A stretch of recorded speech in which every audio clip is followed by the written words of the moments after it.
Good evening, everybody. It's the Daily Trader. It is October 18th, and we are going to take a look at Palantir stock from a technical analysis perspective. My goal in doing these videos is to help you understand how you can use technical analysis to make better trading and investing decisions. But I am not a financial advisor, so please do your own research and make your own decisions. Okay, so Palantir, we are happy today. We are happy today because Palantir has been up 26 cents at 1.08%. That's 24.26, all even numbers. Post-market, we are down 1 cent. We are happy not only because we are up 26 cents, but because we are respecting the support we have at 23.74. So 23.74 is a support that we have been using on October 13th and also last Friday, October 15th.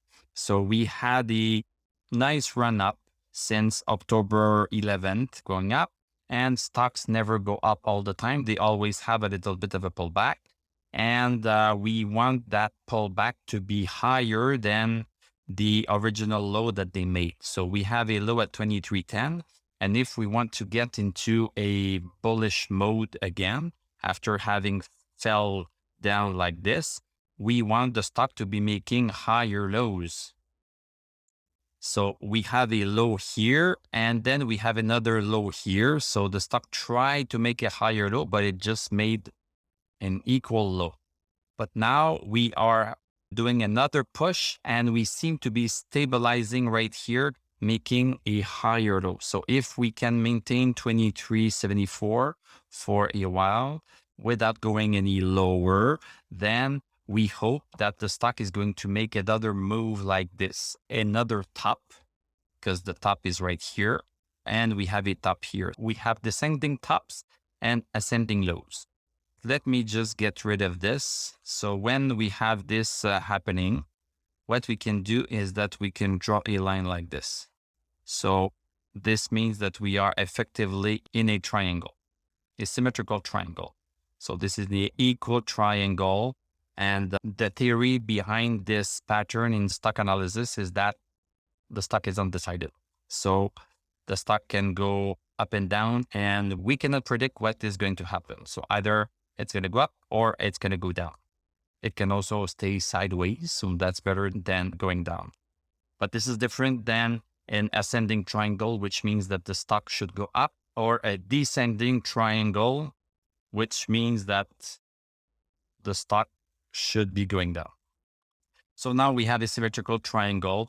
What we just want is the stock to stay above 23.74, and it's going to be enough demand on that stock.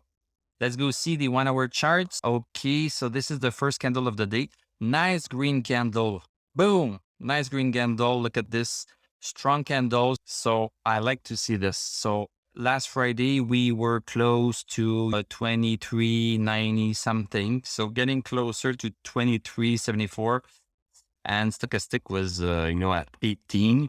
And this morning, boom, first hour, no, I'm not going down. So people were in that stock, and we pushed the stochastic to 39.49, so close to the 50 that we like to see. I like to see this. And coincidentally, the stock stopped exactly at the previous support that we had at 24.34. 24.34, I cannot make this up. I could try to make this up, but I cannot make this up. 24.34 had been there, and we are just hugging that resistance here. So I pull back on the second hour with selling pressure. Third hour, buying pressure, then sideways, then buying pressure, then selling pressure, and then a green candle. So the buyers and the sellers are really fighting at that point at 24.34. The stock could go back down to this support here without any damage. But if we break that support here, so maybe the stock is going to go back to 23.74. Depending on how you want to play this, you can want to put a stop just below this support here and get out and let the stock go back down on 23.74 before getting back in. This is one way of doing this. On the daily chart, stochastic is at 20, still not very high. RSI, nothing much to say. MACD close to crossing over. So a couple more days above 2374 and MACD is going to cross over. So that would help us a lot. I don't think that stock will do much until we break this resistance here.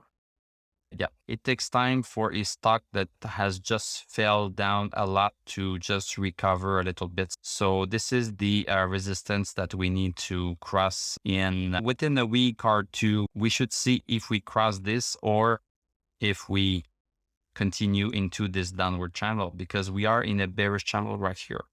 A bearish channel, and if I do it like this, we are in this bearish channel and we don't want to be going down. We want to stay above 2374 and then break this mean resistance right here. Thank you very much for watching. Thank you for liking, commenting, subscribing. You can become a YouTube member. You can click on my TradingView affiliate link. I'm going to wish you a great evening. We are going to talk tomorrow and I'm going to tell you à la prochaine.